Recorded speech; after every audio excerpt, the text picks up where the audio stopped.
Hi guys, it's Kobe here and welcome to Pixel Affair. And in today's video, we are talking about Maxon's new release Cinema 4D R25. So Maxon announced Cinema 4D R25 on the 14th of September, and there was one major change that got everyone talking, including even non-Cinema 4D users. And that was the completely newly designed user interface, which honestly speaking, I think it's not that bad. But one thing was significantly obvious, which is the newly designed interface look a lot like Blender's interface, which got a lot of people talking. My quick view on that is, yeah, the new interface looks a lot like Blender's interface, but I think it's nice and functional, especially with the new arrangement of the tools. Also, for me, Cinema 4D is the go-to 3D application for a lot of designers, and modern application, including design application, have this kind of user interface where the tools are on the side, global attributes or attributes that affect the scene are on top, and a huge canvas in the middle. In the case of Cinema 4D, like a viewport.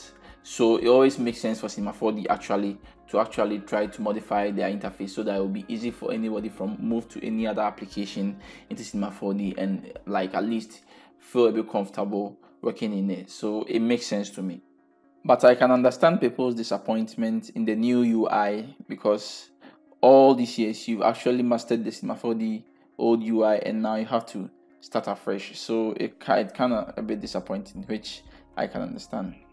My disappointment is that in as much as I like the new UI and I can probably understand why Maxon actually changed it, that doesn't negate the fact that Cinema 4D still needs improvement in some areas and probably some strong new features. And knowing Maxon, I really lowered my expectation for this coming release in order not to be, surprised or to be shocked.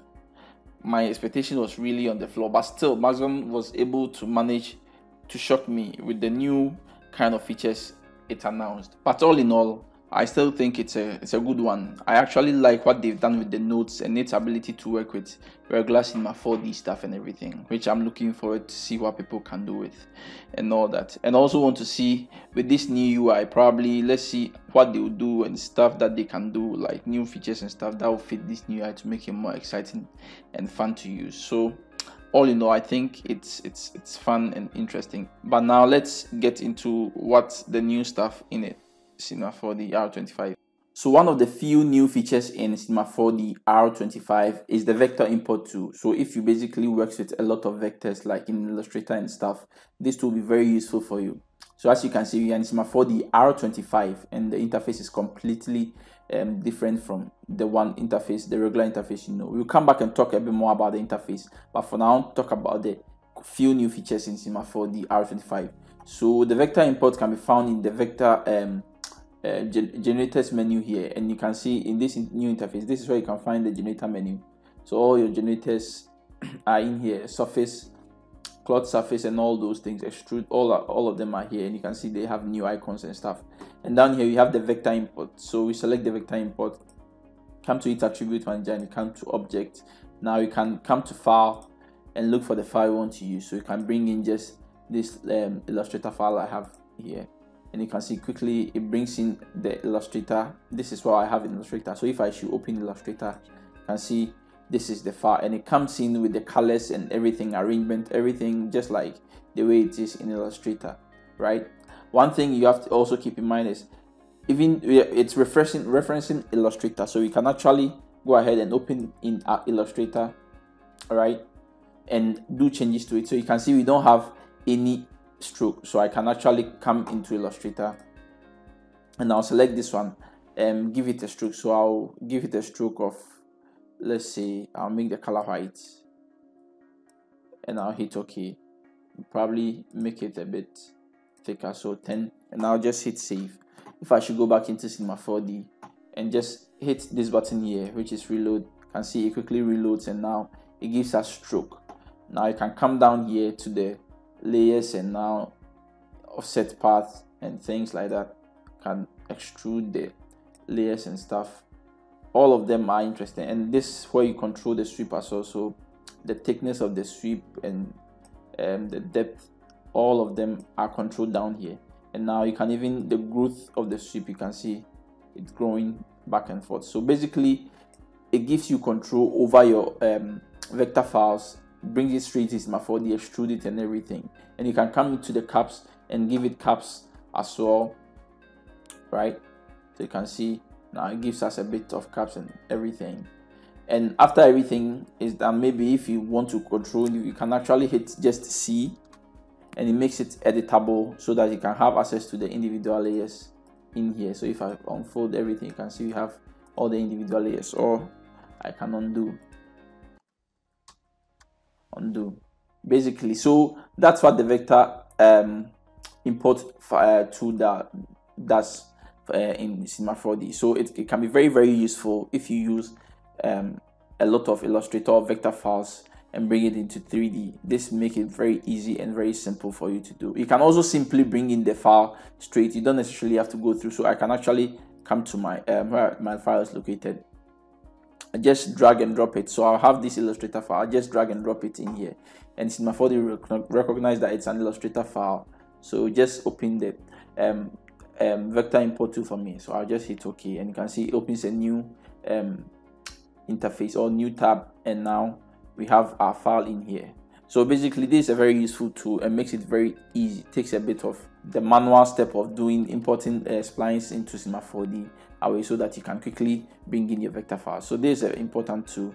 The next new feature is the track modifier, which I think can actually be a bit useful and handy for animators, and it can go ahead and save you a bit of time. So I'll simply come in here and start demonstrating with it. So I'll create just a normal cube in here, then I'll animate it. So I'll set a keyframe.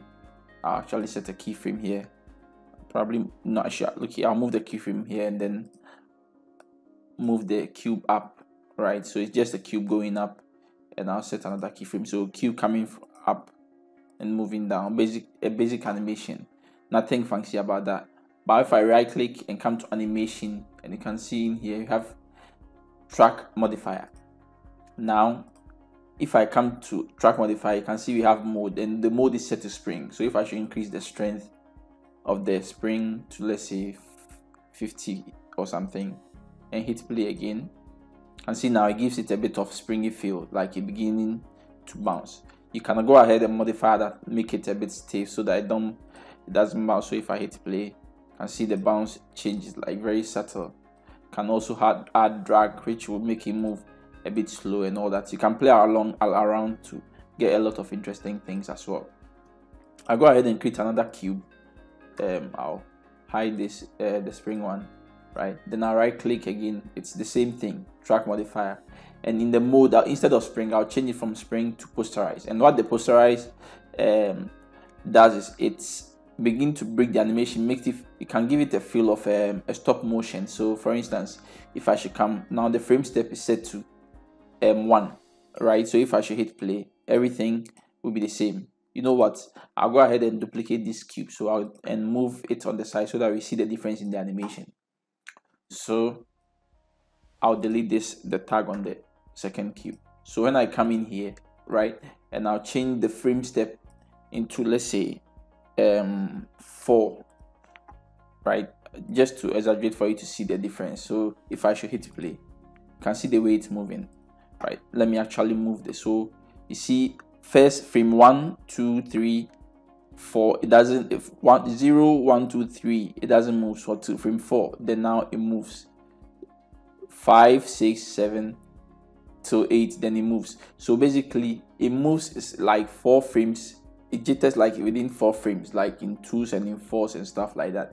So it's very handy tool, which you don't necessarily have to come into your curves and start to manipulate those things. You can simply do it here, and it will be non-destructive. All you have to do is delete it, and you are back to your default animation. So I think it can be useful. Also, the time factor. So for instance, let me actually bring the frame back to 0, right? What the time factor also does is, if it's set to 0, so everything will play in the same time, but immediately I may increase it to 100%, and now doubles your time. So if I should set it to 100%, now let's hit play. You see, it's from 0 to frame 20. If I should hit play, now it gets to frame 40 before we arrive, so it sort of doubles your time. You can actually increase it more. Let me take it to, if I should make it 200, Now it will actually go ahead. Let's see what happens. You know, it now triples our time, so to frame 60, that's when it begins to. So that's what. And now if I should make it minus, let's say 50, now it now halves our time, so it gets there quicker. So it's like you're manipulating your track, but it's non-destructive, so you can just add this tag and do it. And if you don't want to, you just delete it and you're back to your default how do you call it, animation. I'll right click again and add it again on this particular track as well, on this particular cube. And instead of posterize, now we have noise as well, but I've not really played with the noise. But what the noise I think basically does is it's also like if you have like a smooth animation, it sort of jitters it. It doesn't make it move as smooth as you want. Like, you know, it gives it a bit of randomness so that it doesn't look really so smooth, like very computer hand animated or stuff like that. So that's I think what the noise does. With the smooth too, it also takes like animation which are very hard and like sort of jittery, and also gives it a bit of smoothness. So I can actually demonstrate that one with something simple. So let me go ahead with the cube, right? Make sure everything is set to its default position and everything. Then I'll go back and give it some basic animation. So I'll quickly do that and come back. So here I've basically animated the cube, and you can see it's linear. So if I should hit play, you can see it just moves in the linear. Actually, let me take off the track of it for us to see what happens. So if I should hit play, you can see it's very linear. It goes up and down, bounce like that, right? So what I'm going to do is I'm going to right click and add the track modifier, and now I'll set it to smooth, and you can see instantly if I should hit play, it gives it a bit of smoothing. It doesn't get to just the point, like the tip of the animation. So if I actually increase the range a bit more, then you can see what happens. It completely smoothens the animation. You can see the way it's moving, right? So basically that's what the smooth also does. You can also go ahead and play around with its curves and all those things as well, which I mean over time I've not really played around with it a lot, but it's really, I think it will be a very handy tool for animators and can make you do things a bit quicker and faster, like especially with basic and simple animation. You don't necessarily have to do everything manually, especially when it comes to bounce and stuff like that. So I think it can be a useful tool. So recently Cinema 4D introduced node workflow in Cinema 4D, and it was called C nodes. And the downside was it was still in production. It wasn't production ready yet and all those things. And another thing was it wasn't working directly with the Cinema 4D regular stuff, like the Cinema 4D geometry and everything. So if you want to do node stuff, it's on its own, and the regular Cinema 4D stuff to on their own. But in R25 they've actually found a way to combine the two. So now you can actually use node stuffs on Cinema 4D, regular Cinema 4D stuff. So for instance, if I should come into Cinema 4D and now I'll create just a normal cube, right? I'll come up here and I'll click on this button, and you can see it opens this tab for me here, right? If you click on nodes, now these are the nodes that we have.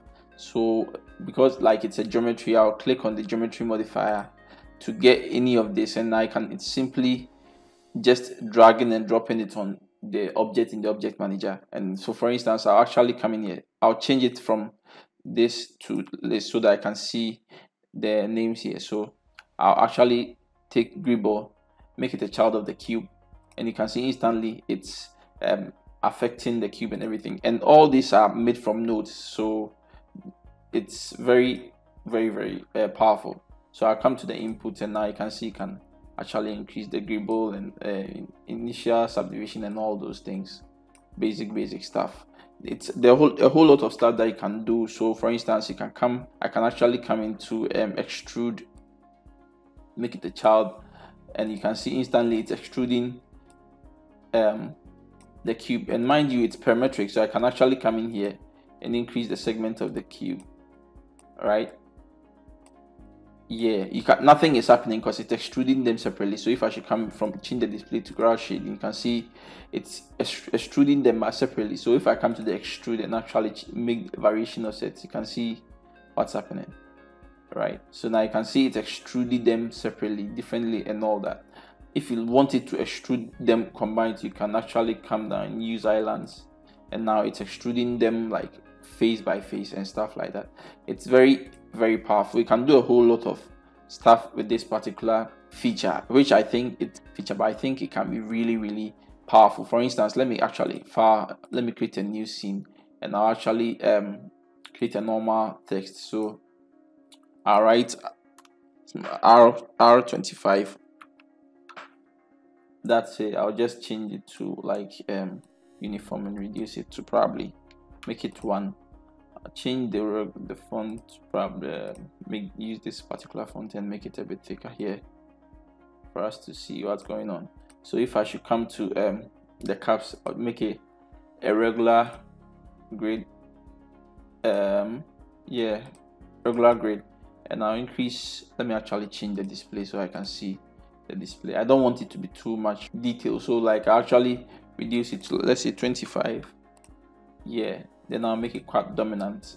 So now it's just a simple text written R25, right? But there's this particular capsule that I kind of like, this particular one. I make it a child of the text, and instantly something interesting is happening. Right now, let me change the display and let's see what we have.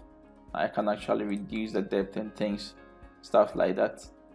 I can change it and make it this way, and you can see it's really, really can be fun playing around with it, this stuff, to create interesting stuff, you know, use the insets and things like that. You can actually, so if let me actually put it in the subdivision and see what we get.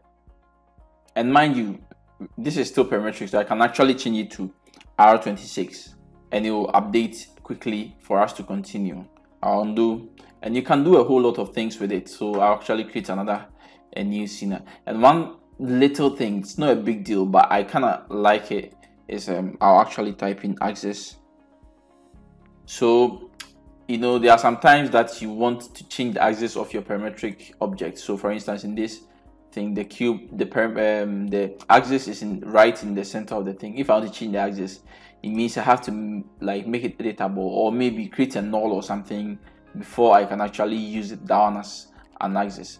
But I can simply use this geometry axis, drag and drop, make it a child of it, and instantly it gives me access to all the axes. So now I can make it either move the axis way down, and immediately I move it down, you can see now the cube, the base of the cube is now on top of our grid. So if I should come in here and I'm scaling the cube, where is it? Let me take the scale tool, and if I should scale the cube, you can see it's scaling from down. Rotate, if I should rotate it, rotating from the bottom and everything. It's really interesting. There are a whole lot of things that you can actually do with this particular feature. I can come in here and add chamfer to the cube, and you can see instantly it's beginning to you know, can change it from point to edge, and it can give you different chamfering. A lot of things. You can actually come in here, let's say add inset and in here, and now let's see, change the display so that we can see inset. You can see now if I take off the inset, add it, you can see it's adding extra geometry and all that. You can let me actually delete. You can triangulate. Now you can see all of a sudden the cube is being triangulated. Several use cases for this particular, so it's very powerful, and I think it's one of the interesting things Cinema 4D added in R25. Now let me quickly talk about the new UI. With the new UI, a lot has changed, and I'm still getting familiarized with it. So if you say we talk about everything in the new UI, it can actually take long and hours. But for now, I think I like the new UI, and it's very interesting. But if you are someone who is still not constant and you want the old UI, what you can do is you can click on this new the layout, this button, you click on it, and it will now bring you back to the arrangement of the old UI. Even though icons and everything will still remain the same, but it brings you to the arrangement of the old UI. But I like the new UI, so I'll go back to that one. And now you can see the move tool and everything has been moved from up here down here. So all those tools have been moved from down here, and the create icons and everything has also moved to this side. So the things here are things that basically affect the scene, like literally the whole scene, not for like individual object or stuff like that. So the viewport too has been made big and everything, and now you can see the material manager is gone, but it can be found up here.